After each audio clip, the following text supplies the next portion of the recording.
বন্ধুরা, আজকে আমি নিয়ে এসেছি ঢাকার ঐতিহ্যবাহী বিক্রমপুরের পিঠা। এর নাম হয়েছে বিবিখানা পিঠা। বিবিখানা পিঠাটা আমি এ টু জেড আপনাদেরকে দেখাবো, এবং এটার ইনগ্রেডিয়েন্টসগুলি দেখলেই আপনারা বুঝতে পারবেন এটার স্বাদ এবং গন্ধ এবং কতটা মজার হয়েছে। এটা আপনারা নিজেরাই আঁচ করতে পারবেন। সেই জন্য আমি এ টু জেড দেখানোর চেষ্টা করব। আপনারা আমার পাশে থাকবেন একটি লাইক দিয়ে এবং সাবস্ক্রাইব করে। শুরুতেই আমি এখানে একটা বাটি নিয়ে নিলাম। এই বাটির মধ্যে আমি একটা ডিম দিয়ে দিব। একটা ডিম দেওয়ার অর্থ হলো আমি 1 কাপ চালের গুঁড়া দিব, সেই জন্য একটা ডিম। আর দুটো ডিম হলে 2 কাপ চালের গুঁড়ার মধ্যে দিতে হয়। এই জন্য আমি 1 কাপ রেশিও অনুযায়ী 1 কাপ চালের গুঁড়ার মধ্যে আমি একটা ডিম দিলাম।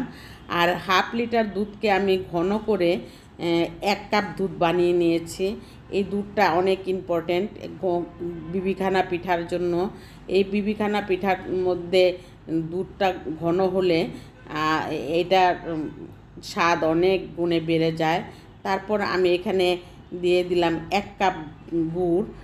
1 কাপ গুড় বলতে এটা একদম রসি গুড়ের মতন, যেটা বলে কি গুড় জানি এটাকে বলে, একদম গুলানো গুড় আর একদম নরম গুড়। সেই জন্য আমি আর এটাকে আমি শক্ত গুড় দিয়ে করলাম না, আজকে এই গুড়টা দিয়েই করব।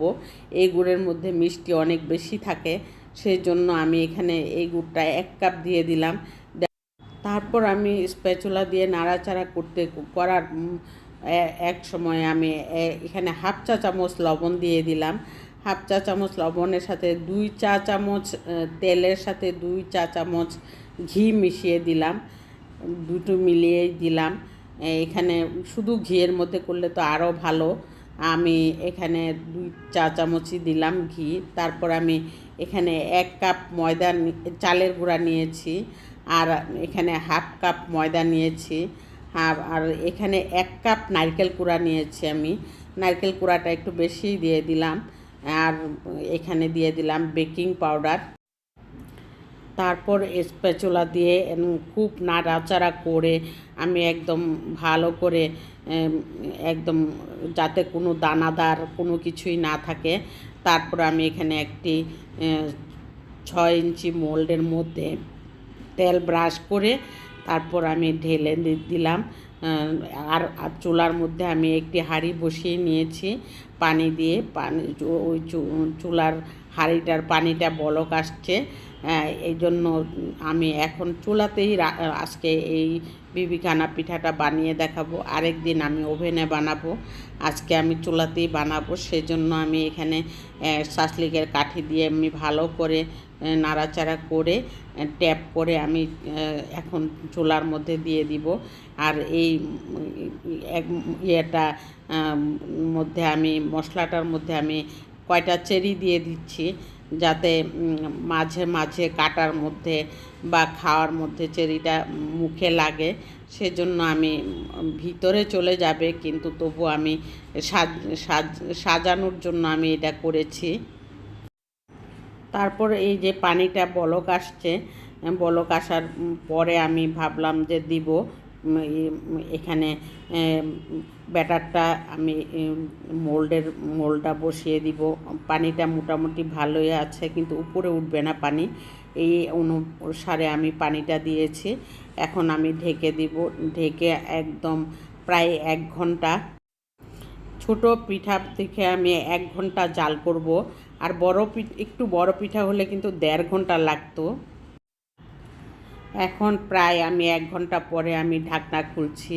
খোলার পর দেখলাম যে উপর দিয়ে একদম সুন্দরভাবে নারকেল কুড়াগুলি দেখা যাচ্ছে।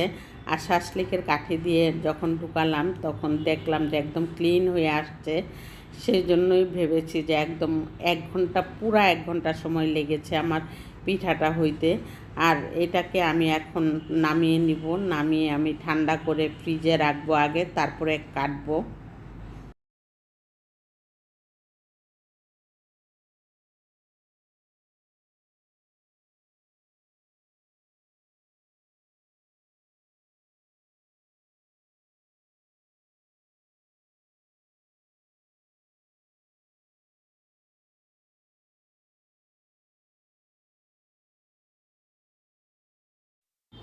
ক্যামেরার কারণে এক এক সময় পিঠাটা একটু সাদা দেখাচ্ছে, কিন্তু আবার এক এক সময় একটু সুন্দর কালার দেখাচ্ছে।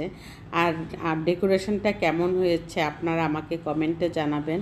আর পিঠাটা এত মজা হয়েছে, আধা ঘন্টাও লাগেনি, আমরা সবাই ঘরে খেয়ে নিয়েছি। এত মজা হয়েছে যে আমরা আর এটাকে ফ্রিজে রাখার চিন্তাও করিনি, এক মুহূর্তের মধ্যেই শেষ করে দিলাম। আরেক দিন বানাবো, আমি ওভেনে দেখাবো আপনাদেরকে। আপনারাও এইভাবে বানিয়ে খাবেন। অনেকেই অনেক পিঠা খেয়ে থাকে, সময় নেয়, অসময় নেয়, আমিও তা করি। গরমের দিনও আমি সব ধরনের পিঠা বানিয়ে থাকি আর খেয়েও থাকি। সেই জন্য আপনারাও বানিয়ে খাবেন, দেখবেন অনেক স্বাদের হয়েছে। ভালো থাকবেন।